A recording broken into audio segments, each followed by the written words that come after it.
les enquêteurs de Newsweek ont rencontré plusieurs représentants anonymes, bien sûr, de l'SCIA.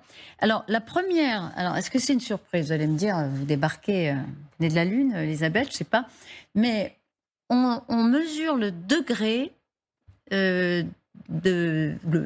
l'importance du pacte qui a été conclu entre Washington et Moscou, préalablement même au début de la guerre. On nous explique que d'abord, Washington et Moscou ont des décennies d'expériences communes, de relations clandestines, et que sur la base de ce maillage, enfin de cette relation très, très construite, eh bien, un pacte a été conclu. Je vous lis la citation. « Même si la Russie a envahi, les deux pays ont pu accepter des règles de conduite éprouvées. Les États-Unis ne se battraient pas directement ni ne chercheraient à changer de régime », a promis l'administration Biden. La Russie limiterait son assaut à l'Ukraine et agirait conformément à des directives non déclarées, mais bien comprises pour les opérations secrètes. Bon, c'est un français un peu heurté, mais c'est la traduction.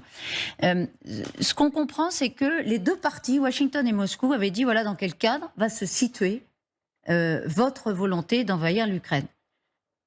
Donc, si, hypothèse, si l'Ukraine n'avait pas résisté comme elle avait résisté, si Moscou n'avait pas montré les faiblesses qu'elle a montrées au début de l'opération militaire, eh bien les États-Unis auraient laissé faire. C'est ce qu'on croit comprendre dans ce pacte. Moi, je trouve ça très troublant. Est-ce que je suis claire? Oui, on a deux parties qui disent, bon, tu veux envahir l'Ukraine, je ne peux pas t'en empêcher, alors tu le fais. Mais attention à ne pas nous embêter. C'est comme ça que je traduis, pardon, c'est un peu rustique. Ce qui est logique, c'est que les deux pays, l'un ayant 6000 têtes nucléaires, l'autre un peu plus de 5000, se parlent pour s'assurer des règles du jeu. Et c'est ce qui s'est toujours fait. C'est ce qui s'est fait à l'époque de la guerre froide, c'est ce qui s'est fait après la guerre froide. Et là, dans la mesure où il pouvait y avoir un risque, en effet, de conflit entre la Russie et l'Ukraine, bien que la Russie dit on n'ira pas, on n'enverra pas nos troupes en Ukraine, eh bien, à tout hasard, Monsieur Burns, ancien ambassadeur à Moscou, patron de la CIA, s'est assuré des règles du jeu avec ses homologues russes, c'est-à-dire avec le SVR et probablement avec Patrouchev, parce que le SVR ne suffit pas pour une opération de ce genre. Le SVR, c'est le renseignement extérieur. Donc, il s'est assuré de respect des règles du jeu. Et les règles du jeu, c'est pas touche au nucléaire. C'est aussi simple que ça. Oui. Et c'est logique. C'est ce qu'ils ont toujours fait. Mais à l'époque, il n'était pas question que l'armée russe entre en Ukraine, puisque tous les responsables russes disaient « on vous jure qu'on ne le fera pas ». Ils l'ont su, la CIA, puisqu'ils nous l'ont même dit qu'ils allaient le faire. Ils l'ont su à un moment. Oui, mais à ce moment-là, ils l'ont su parce que, en fait, Burns, on raconte très bien cette histoire, va à Moscou. Poutine est à Sochi et lui fait un numéro de claquette en restant à Sochi, accepte de le prendre au téléphone, mais il refuse de le rencontrer. Et là, Poutine lui dit « on va y aller ». Donc, les Américains, et c'est bien sûr, et donc c'est intéressant parce qu'en fait la source américaine c'était Poutine.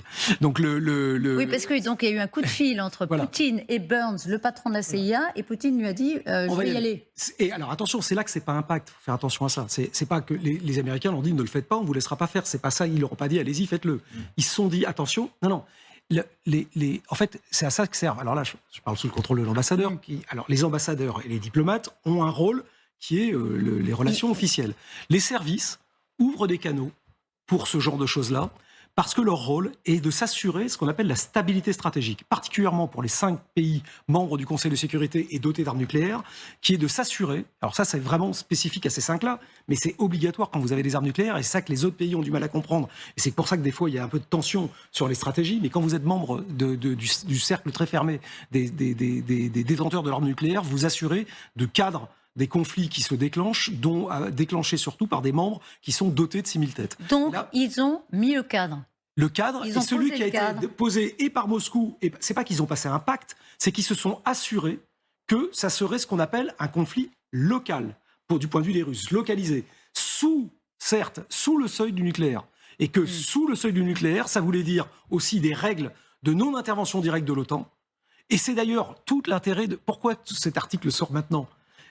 Le message de cet article, qui est validé parce que les gens ont parlé à des gens de la CIA, c'est de dire les opérations clandestines menées en ce moment par l'Ukraine dans la profondeur du territoire russe ne sont pas validées par la CIA, ne sont pas validées par les États-Unis. Nous ne sommes pas au courant de ces opérations qui sont des opérations ukrainiennes et dont ils ne nous ont pas mis au courant. C'est ça qu'ils veulent Ça, c'est le dire. pont de Kerch. Ça, c'est toutes ça, les et opérations c'est pour ça qu'il y a qui n'ont pas été approuvées par les C'est Américains. pour redire aux Russes, notre D'accord. accord existe. Il y a un nous message n'avons dans le pas papier. rompu ce cadre. Regardez ce que dit aussi Bertrand, un haut responsable du renseignement de la défense, qui cite en réalité l'intention de la CIA. Ne sous-estimez pas la priorité de l'administration Biden de protéger les Américains et de rassurer la Russie sur le fait qu'elle n'a pas besoin d'escalader. Donc il y a quand même un mano à mano C'est pareil entre pour la Washington et Moscou pour les raisons que vous avez dites. Donc, elles aident quand même l'Ukraine. Hein. Les États-Unis aident l'Ukraine, mais s'assurent que ça ne va pas déraper. Oui, c'est un jeu qui s'effectue sur plusieurs plans et plusieurs niveaux. Je crois que c'est ça qu'il faut comprendre. Il n'y a rien de nouveau sous le soleil. C'est quelque chose qui a été mis en place avec la codification de la bipolarité dès le temps de la guerre froide. On n'est plus sous la guerre froide, mais les fondamentaux demeurent, c'est-à-dire effectivement, j'avais fait un livre en 2011 qui s'appelait « Diplomatie de connivence », c'est ça. C'est-à-dire il y a un niveau auquel on s'entend pour ne jamais accéder. C'est effectivement ce qui serait le conflit nucléaire. À partir de là, vous avez différents niveaux possibles. Vous avez effectivement la compétition entre la Russie et les États-Unis qui demeure, qui a été brouillée par la chute du mur. Et c'est là toute l'ambiguïté actuelle. C'est-à-dire, ce code très clair a été brouillé par la chute du mur et n'a été jamais remplacé par un autre code. Et puis, il y a un troisième niveau, et c'est ça qui est intéressant, c'est que depuis la guerre froide, il y a quelque chose de fondamentalement nouveau aux États-Unis, c'est une politique étrangère qui n'est plus interventionniste du tout. C'est-à-dire que vous avez un non-interventionnisme américain de connivence, c'est-à-dire on n'interviendra pas pour ne pas entrer directement en conflit avec vous, et puis il y a un non-interventionnisme, je dirais, d'opinion publique, qui est surtout respecter une opinion publique qui ne veut pas porter le fardeau de toutes ces interventions en Irak, en Syrie, etc. Et c'est ces deux éléments qui se combinent, qui probablement ont conforté Poutine, et c'est ça quand même qu'il faut ajouter, c'est-à-dire que Poutine a mesuré à quel point la rencontre de ces deux non-interventionnismes américains lui était favorable, et lui laissait carte blanche, en fait. Dans les limites limites de la règle posée par les Américains. Oui, mais cette limite, elle contraint beaucoup plus les États-Unis que la Russie. C'est ce que j'ai déjà dit ici. La fameuse ligne rouge, c'est Poutine qui la trace, c'est pas les Américains. Biden, dès qu'il peut, il dit mais de toute façon, pas un soldat américain sur le sol ukrainien. Il l'a dit. Mais en revanche, pardon, il y a des agents de la CIA en Ukraine. Hein. Waouh. Bah oui. D'après ce qu'on comprend, alors je sais pas à combien, mais c'est vrai qu'ils sont assez nombreux. Ils font... pardon ? Ils disent moins d'une centaine dans la... Voilà, mais moins d'une centaine, c'est peut-être presque une centaine, quand même. Et alors, c'est la CIA. Hein. Et alors ? C'est en Ukraine. La CIA, c'est massif. Ah bah non, donc 100 pour la CIA, c'est pas énorme, mais c'est important. Mais il fait... et c'est ça qui est intéressant d'ailleurs, c'est que vous voyez bien que... C'est important de savoir qu'il y a presque 100 agents de la CIA quand même présents en Ukraine. C'est pas beaucoup par rapport au contingent de la CIA, mais ça représente quand même une centaine de personnes.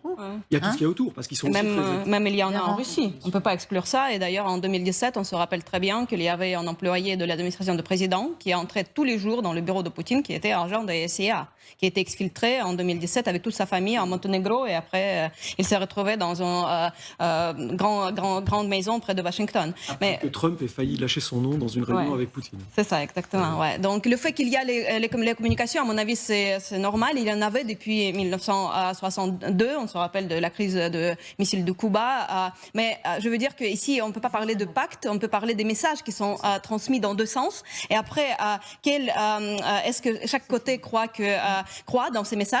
Comment ils les reçoivent? Est-ce que ça a quelques garanties? Moi, je crois pas. En tout cas, on y reviendra parce que ce papier est passionnant. Merci infiniment de nous avoir accompagnés depuis 9h. Claude Blanche-Maison, Bertrand Badi, Maître Badi, Didier François et Vera Grandseva.